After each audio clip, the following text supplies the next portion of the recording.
அறுவை சிகிச்சையில் கத்தை என்பது வரலாறு, ரோபோட்டிக் சர்ஜரி என்பது இன்றைய கூறு. தங்கம் புற்றுநோய் சிகிச்சை மையம், நாமக்கல் மற்றும் கான்பூர். பெண் குழந்தைகளுக்கு அப்படின்ன போது ஒரு சின்ன குட்டி பையன் ஏறி மேடைக்கு வந்துட்டு, மிஸ் நீங்க பெண்களுக்கு தான் தருவீங்களா மிஸ், அக்காக்களுக்கு தான் தருவீங்களா மிஸ், எங்களுக்கு கொடுக்க மாட்டீங்களா மிஸ் அப்படின்னு கேட்டான். ஏன்னா ஆண் குழந்தைகளுக்கும் இது தேவையாக இருக்கு. திரும்பி பார்த்த உடனே அண்ணாச்சி சொன்ன ஒரே விஷயம், கொடுத்துடலான்னு சொல்லுங்க அப்படின்னு. திருப்பூர்ல இதே ரோட்டரி ஒரு லட்சம் பெண் குழந்தைகளுக்கு ஆளுக்கு 3 வீதம் 3 லட்சம் கொடுத்துருக்கு. பெரிய விஷயம் புரிஞ்சுக்கும். உங்களுக்கு பெண்களுக்கு மனசார இந்த விஷயம் தெரியும். உள்ளாடைகள் ஆண்களாக இருந்தாலும் பெண்களாக இருந்தாலும் உள்ளாடை போதுமானதாகவும் பொருத்தமானதாகவும் இல்லை என்றால் தன்னம்பிக்கை குறைந்து போகும். பேருந்துக்காக தோள்ல பைய மாட்டிட்டு பெண் குழந்தைங்க ஓடி வரும்போது ஜன்னல் பக்கம் உட்கார்ந்து ஒரு நமட்டு சிரிப்பு சிரிக்கக்கூடிய ஆண்கள் அத்தனை பேருக்கும் புரிய வேண்டியது என்ன அப்படின்னா, பெண் கூசி குறுகி தன் உடலை நினைத்து அவளுக்கு அவமானம் வரக்கூடிய நிகழ்வாக அந்த இடம் மாறும். பெரும்பாலும் பஸ் எல்லாமே நகர்த்தி தான் நிறுத்துவாங்க, குழந்தைங்க ஓடி வந்து ஏறுவாங்க. அப்பெல்லாம் நான் நினைப்பேன், எவ்வளவு அந்த மனசு காயப்படும், எவ்வளவு அந்த மனசு துன்பப்படும் அப்படின்னு. அப்போ உள்ளாடைகள் போதுமானதாக இருக்கிறது மட்டும் அல்ல, உனக்கு அளவு சரியான பொருத்தமானதாகவும் இருந்தபோது தன்னம்பிக்கையோட நிமிர்ந்து நிற்க உன்னால முடியும். இல்லைன்னா உன் உடலே உன்னை குறுகி போக வச்சிடும். இப்போ உங்ககிட்ட சொல்ல வேண்டிய மிகப்பெரிய விஷயம் என்ன தெரியுமா? ஹீரோக்கள்னு நீ நினைச்சிட்டு இருக்க இல்லையா? திரைப்படங்கள்ல வரக்கூடிய அந்த கதாநாயகர்கள் எல்லாம் பெரிய ஹீரோக்கள், இவர் தான்ப்பா எனக்கு பெரிய ஹீரோ, இவர் தான்ப்பா பெரிய ஹீரோ அப்படின்னு அவங்க படம் வந்து பார்த்தே ஆகணும், அந்த பாட்டுனா கேட்டே ஆகணும், விடாம முணுமுணுத்துட்டே இருந்தே ஆகணும். அதுக்காக ஃபேன் கிளப் எல்லாம் பண்ணி வச்சுட்டு உட்கார்ந்துருக்கிற குழந்தைங்களுக்கு புரிய வேண்டியது என்ன தெரியுமா? உண்மையான கதாநாயகன், உண்மையான ஹீரோ எப்போது டைம் கிடைக்கும் போது கையில் இருக்கக்கூடிய டிக்ஷனரி எடுத்து பாருங்க, இல்லைன்னா உங்க ஆங்கிலத்துறை ஆசிரியர்கிட்ட கேளுங்க, ஹீரோ அப்படிங்கிறதுக்கு என்ன பொருள் கொடுத்திருக்கு ஆங்கில அகராதியில அப்படின்னு பாருங்க. வீர சாகசங்கள் செய்யக்கூடிய நபரை ஹீரோ அப்படின்னு சொல்லுவோம்.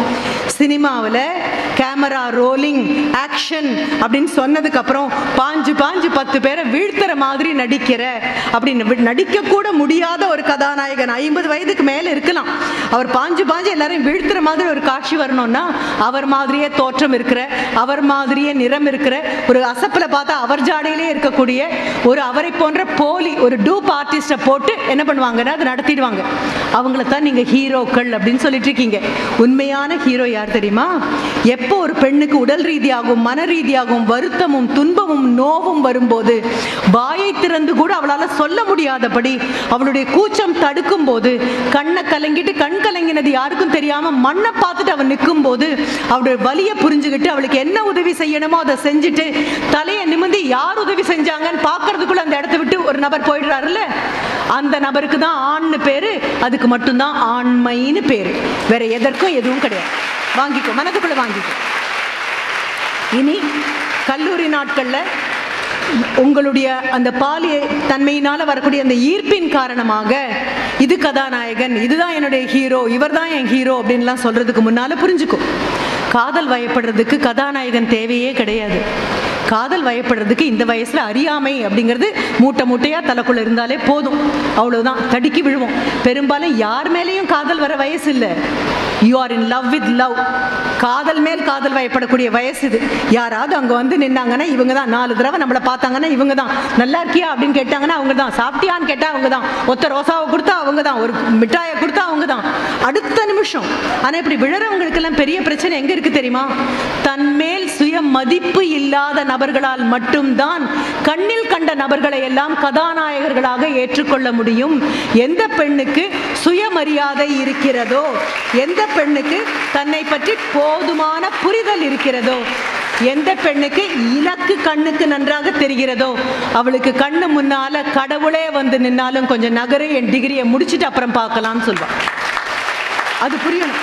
அப்போ உண்மையான ஹீரோஸ்குள்ள யாரெல்லாம் கூட்டிட்டு வரலாம்? அப்பா, நம்ம அப்பா பெரிய ஹீரோ, தனக்கு இருந்தாலும் இல்லாட்டாலும் நமக்கு கொடுக்குற அப்பா பெரிய ஹீரோ, அம்மா பெரிய ஹீரோ, ரைட்? இங்க நீயும் நானும் கை தட்டிட்டு உட்காந்து பேசிட்டு கேட்க முயற்சி பண்ணிட்டு இருக்கக்கூடிய நேரத்தில் இன்னும் இந்தியாவுடைய எல்லை பதட்டமாக தான் இருக்கு. அங்கேயும் ஊடுருவல்கள் இருந்துட்டு தான் இருக்கு.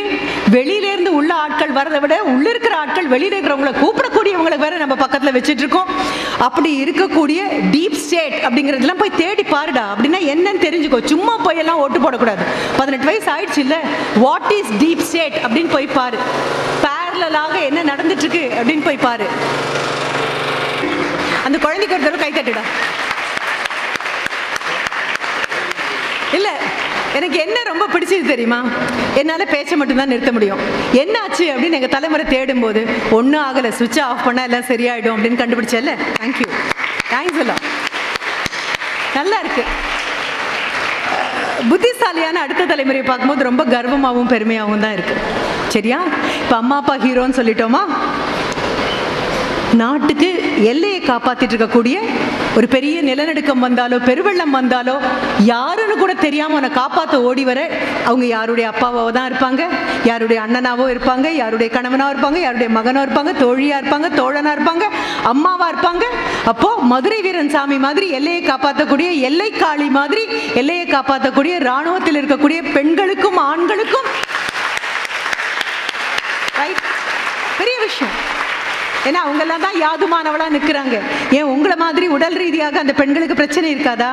போகும்பொழுது டிராஃபிக் போலீஸ்ல முச்சந்தியில நின்றுட்டு இருக்கக்கூடிய அந்த டிராஃபிக் போலீஸ் உமன் அப்படின்னா கண்ணோடு கண்ணு அவங்கள பார்க்கக்கூடிய ஒரு சான்ஸ் கிடைச்சதுன்னா ஒரு புன்னகையாவது கொடுத்துட்டு போ.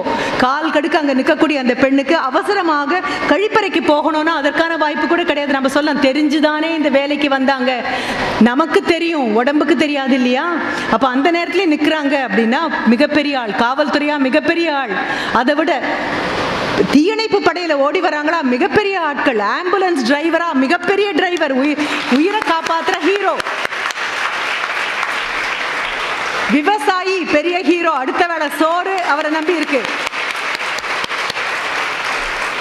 ஆசிரியர் பெருமக்கள், நீ கவனிச்சாலும் கவனிக்காட்டாலும் வந்து பாடம் சொல்லிக் கொடுக்கக்கூடிய ஆட்கள் இருக்காங்க இல்லையா, மிகப்பெரிய ஹீரோக்கள். கொடுக்கக்கூடியது கைத்தட்டல் மட்டும்தான். குட். இதெல்லாம் விட இனிமே நாட்டுக்குள்ள நோய் வரக்கூடாது அப்படின்னா காலையில தலையில வச்சுட்டு வந்த மல்லிப்பூ வாடி போச்சு அப்படின்னா அப்படியே காலேஜ்ல போட்டுட்டு போறதோ இல்ல டெஸ்க் கழியில போட்டுட்டு போறதோ, டிஃபன் பாக்ஸை திறந்த உடனே 4 கருவேப்பிலை, 4 பச்சை மிளகா, 4 காஞ்ச மிளகா அதை டிஃபன் பாக்ஸ்ல போடாம அப்படின்ட்டு இல்ல, நீங்க பண்ணுவீங்கன்னு சொல்ல, பண்ணக்கூடியவங்கன்னு சொல்றேன், வேற ஒண்ணுமே சொல்லல. அப்படி எல்லாத்தையும் போட்டுட்டு போறது, அல்லது கிடைச்சிருக்கக்கூடிய 5 ஸ்டாருடைய ரேப்பர், கிட்கேட்டுடைய ரேப்பர் எல்லாத்தையும் போட்டுட்டு போறோம்ல. கல்லூரியை சுத்தமா வைக்கிறதுக்கு நீ கவலையே படாத போதும், கல்லூரியை சுத்தமா வைக்கிறதுக்கு, கல்லூரியுடைய கழிப்பறையை சுத்தமா வைக்கிறதுக்கு, கேம்பஸை சுத்தமாக வைக்கிறதுக்காக, உனக்காக மட்டுமே, உன் ஆரோக்கியத்துக்காக மட்டுமே கவலைப்படாம, நீ மரியாதை கொடுக்காட்டா கூட கவலைப்படாம இரவும் பகலும் உழைக்கக்கூடிய துப்புரவு தொழிலாளர்கள் அத்தனை பேரும் கதாநாயகர்கள். சரியா? அப்ப இத்தனை பேரையும் ஹீரோ ஆக்குனதுக்கு அப்புறம் எங்கப்பா இந்த 3 மணி நேரம் வரக்கூடிய அரை இருட்டுல நம்ம பார்த்து ஆணு பாக்குறவங்களுக்கு கட் அவுட் வச்சு பாலாபிஷேகம் பண்றது முட்டாள்தனம்னு உனக்கு தோணல?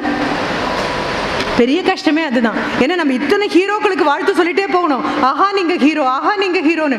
குப்பை கூட்டிட்டு இருக்காங்களா, ஒரே ஒரு நிமிஷம் வணக்கம் அக்கா அப்படின்னு சொல்லிட்டு போ, வணக்கம் ஐயா அப்படின்னு சொல்லிட்டு போ. அவங்க இது வரைக்கும் யாரும் வணங்கல, ஆனா வணங்கத்தவங்க யாரு அப்படின்னா தூய்மைப்படுத்துறவங்க. மிகப்பெரிய விஷயம். அதை விட செவிலியர்கள் உட்கார்ந்துருக்காங்க, மருத்துவர்கள்.